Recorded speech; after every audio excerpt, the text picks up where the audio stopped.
आप देख रहे हैं भारत 24। नमस्कार, मैं हूं अजय कुमार।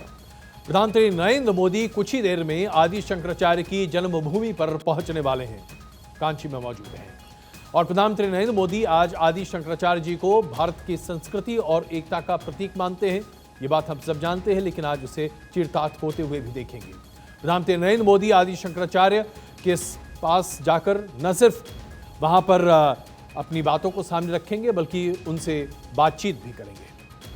आज जब पूरे भारत पर एक लड़ी में भारत को पिरोया जा चुका है, प्रधानमंत्री नरेंद्र मोदी आदि शंकराचार्य के आदर्शों पर चलकर धर्म और राजनीति दोनों के साथ आगे बढ़ना चाहते हैं। दरअसल यहां पर हम इस बात को स्पष्ट करना चाहते हैं कि धर्म का मतलब रिलीजन नहीं होता। अगर हम भारतीय संस्कृति की बात करते हैं तो भारतीय संस्कृति में धर्म का मतलब होता है जो कि सर्वधर्म हो, जो कि धर्म यानी कि रिलीजन से बहुत ऊपर है, लेकिन सार्वजनिक हित के लिए है, सर्वहित के लिए है, सार्वजनिक सुखाय के लिए है, और इसी को धर्म कहते हैं। इस धर्म के रास्ते पर सत्ता का सहयोग कैसे लिया जाए और इसे कैसे आगे बढ़ाया जाए, इस पर प्रधानमंत्री नरेंद्र मोदी की चर्चा आज आदि शंकराचार्य से होने जा रही है। प्रधानमंत्री नरेंद्र मोदी राजनीति और धर्म को एक साथ लेकर चलते हैं, ये उन्होंने कई मौकों पर कर दिखाया है। और यहां हम एक बार फिर स्पष्ट कर दें, ये धर्म वो धर्म नहीं है जिसे हम रिलीजन के तौर पर जानते हैं। हम इसे हिंदुइज्म, बुद्धिज्म, क्रिश्चियनिटी, इस्लाम इस तरह के खांचे में नहीं बांध रहे। हम सर्व सुखाय, सर्वहिताय की बात कर रहे हैं। और आज देश के सभी नेता भी इसी तरह से आगे चलने की कोशिश करें, इसकी प्रेरणा खुद प्रधानमंत्री नरेंद्र मोदी देते हैं। प्रधानमंत्री नरेंद्र मोदी अपने तरह से एक ऐसे नेता हैं जो कि धर्मनिरपेक्षता को आगे रखते हैं, और इन्होंने कभी भी इस बात को लेकर कोई भेदभाव नहीं किया है। और यही वजह है कि आज जब उनकी मुलाकात आदि शंकराचार्य से हो रही है तो ये प्रदर्शित करती है आखिरकार कि ये पूरी बात कहां है। जब हम धर्म की बात करते हैं तो अगर मुझे ही ले लीजिए, मेरा नाम अजय कुमार है। अगर रिलीजन के तौर पर देखूं तो मैं एक हिंदू हूं, लेकिन मेरा मत हिंदू होने के बावजूद मैं ये नहीं कह सकता कि मेरा धर्म हिंदू है। वो इसलिए क्योंकि धर्म सर्वहिताय की बात करता है। जहां आप लोगों के हित को सर्वोपरि रखते हुए आगे अपना कार्य करते हैं, उसे आप धर्म कहते हैं। कम से कम गीता तो यही कहती है। और गीता के आधार पर ही बड़े पैमाने पर हमने देखा है कि धर्म और अधर्म की लड़ाई क्या है। महाभारत की लड़ाई धर्म की लड़ाई थी। महाभारत की लड़ाई इस बात की लड़ाई नहीं थी कि वहां कौन रिलीजन है, वहां कौन सा खेमा है, कौन सा पंथ है। अगर हम रिलीजन की बात करें तो उसे पंथ कहना चाहिए, धर्म नहीं कहा जा सकता। क्योंकि धर्म सत्य का धारण करने के योग्य बनने की स्थिति है, और धर्म बहुत ही व्यापक है। जैसा मैंने कहा, गीता में इसके पहले अध्याय में ही, पहले अक्षर में ही धर्म लिखा है। और आज पूरे भारत में धर्म के राज को स्थापित करने की पूरी कोशिश हो रही है, जिसकी बड़ी शुरुआत आदि शंकराचार्य जी ने की थी। तो आइए अब आपको बताते हैं कि धर्म की परिभाषा क्या है और आदि शंकराचार्य या शंकराचार्य उसे कैसे परिभाषित करते हैं। आदि शंकराचार्य जी ने समाज को इस सत्य से परिचित कराने का काम किया। उन्होंने पवित्र मठों की स्थापना की, 4 धामों की स्थापना की, 12 ज्योतिर्लिंगों का पुनर्जागृति का काम किया।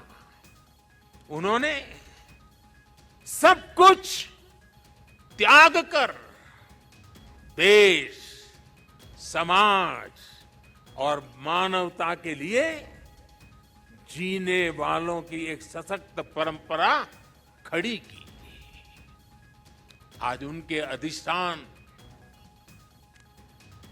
भारत और भारतीयता का एक प्रकार से संबल, पहचान बने हुए हैं। केदारनाथ की पावन भूमि पर जब प्रधानमंत्री नरेंद्र मोदी ने आदि शंकराचार्य की पूरी कार्यशैली को, उस पूरी पद्धति को जब उसका व्याख्यान किया, तो अपने आप में समझ में आया देश के बहुत बड़े तबके को कि आदि शंकराचार्य का काम क्या है। क्या है आदि शंकराचार्य, कैसे उन्होंने देश को एक सूत्र में बांधने की कोशिश की और कैसे उन्होंने संपूर्ण भारत में अनेकता को एकता का दर्शन दिखाया। प्रधानमंत्री नरेंद्र मोदी भी उन्हीं के पद चिन्हों पर चलकर भारत को श्रेष्ठ भारत बनाना चाहते हैं। इसलिए हम चाहते हैं कि हमारे दर्शक ये जाने कि आखिरकार शंकराचार्य कौन थे।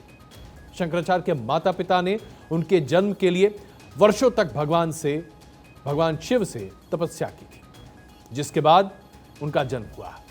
हिंदू मान्यताओं के आधार पर शंकराचार्य का जन्म सन 788 में हुआ था, दक्षिण भारत के केरल में स्थित कलाडी ग्राम में। 6 वर्ष की आयु में एक बहुत ही प्रखंड विद्वान के तौर पर शंकराचार्य सामने आए थे और मात्र 2 साल में उन्होंने सभी वेदों, उपनिषद, रामायण, महाभारत को कंठस्थ याद कर लिया था। शंकराचार्य ने अपने गुरु से न सिर्फ शस्त्रों का बल्कि ज्ञान का भी पूरा भंडार अर्जित किया। बहुत ही कम उम्र में उन्होंने ब्राह्मणत्व का अनुभव किया था।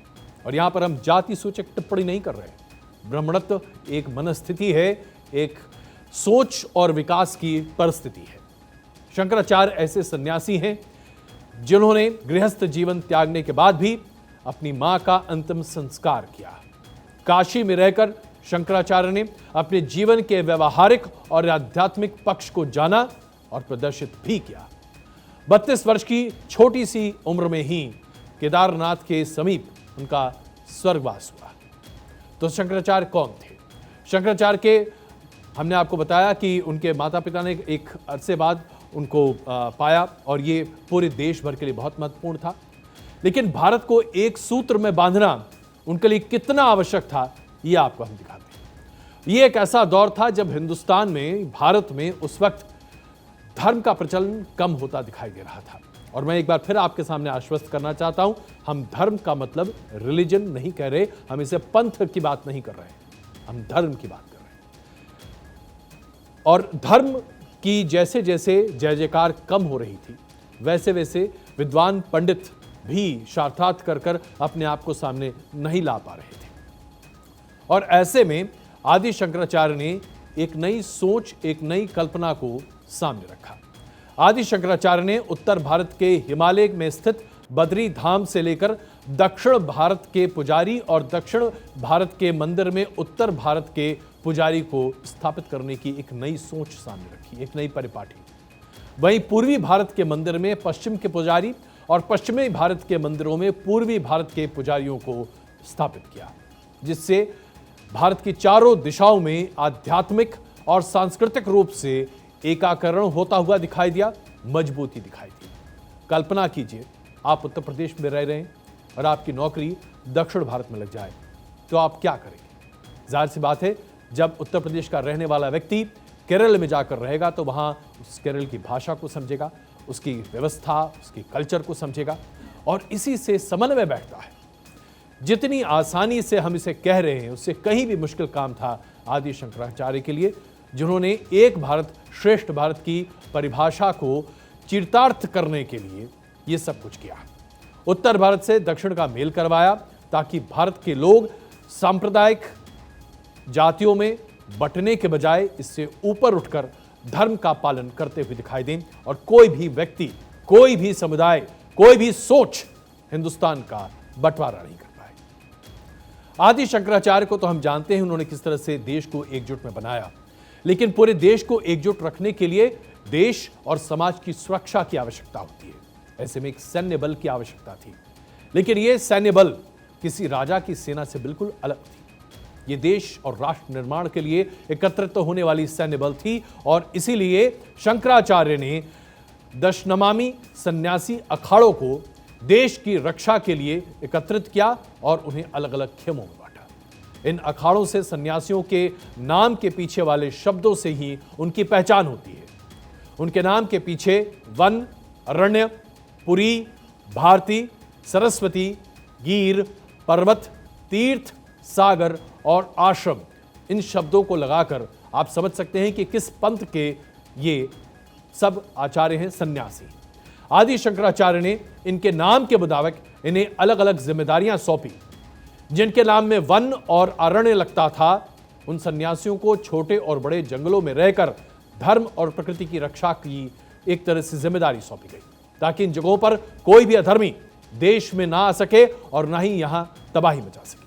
जिन सन्यासियों के नाम के पीछे पुरी, तीर्थ और आश्रम आते थे, उन्हें प्राचीन मठों की रक्षा की जिम्मेदारी दी गई। भारती और सरस्वती नाम के सन्यासियों का काम देश के इतिहास, आध्यात्म, धर्म ग्रंथों की रक्षा और देश में उच्च शिक्षा के स्तर को बनाए रखना और उसे व्यवस्थित रखने की जिम्मेदारी दी गई। गिर और पर्वत नाम के सन्यासियों को पहाड़, वहां के निवासी, औषधि और प्राकृतिक संसाधनों को रक्षा करने के लिए एक पूरी जिम्मेदारी के तौर पर रखा गया ताकि ये सैन्य बल की तरह काम कर सके। सागर नाम का, जिन सन्यासियों का नाम सागर से खत्म होता था, उनको समुद्र की रक्षा के लिए तैनात किया गया।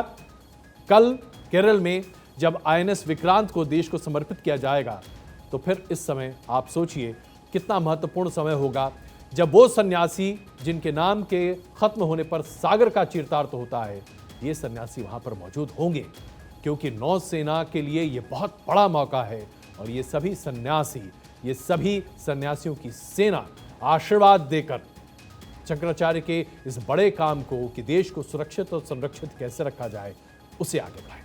इसे कहते हैं अपने इतिहास के साथ, अपनी संस्कृति के साथ अपने विकास और अपने भविष्य को संवारना। शारदा पीठ का नाम तो आपने सुना ही होगा। शारदा पीठ जिस तरह से बंगाल में नालंदा विश्वविद्यालय है, उसी तरीके से कश्मीर में शारदा पीठ भी हुआ करता था, जहां पर सभी दुनिया से कोने कोने से आने वाले विद्यार्थी पढ़ा करते थे।